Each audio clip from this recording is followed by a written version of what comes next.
to everything. Pete Seeger, who died Monday at the age of 94, was one of the most famous musicians in the history of the United States. His career began in the 1930s when he started recording traditional American folk songs while studying at Harvard University.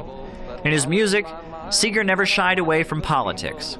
New York City folk musician Michael Weiss described him as an iconic figure in the civil rights, anti-war, and labor movements. So much of what we think about as the civil rights movement is really his voice, his songs like We Shall Overcome or, If I Had a Hammer. In 1955, Pete Seeger was called to Congress and asked to testify about his and other artists' association with the Communist Party and other left-wing organizations.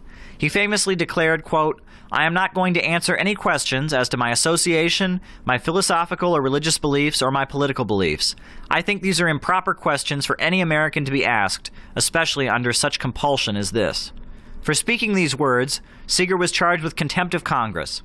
Despite being convicted and facing a large amount of harassment by the FBI, Seeger continued his political activism in music. Because of his controversial political stands, for over 10 years, Pete Seeger was blacklisted and not allowed to appear on any television program, despite his overwhelming popularity. Certainly with Seeger, we had a leader, someone who really was able to stand as a leader and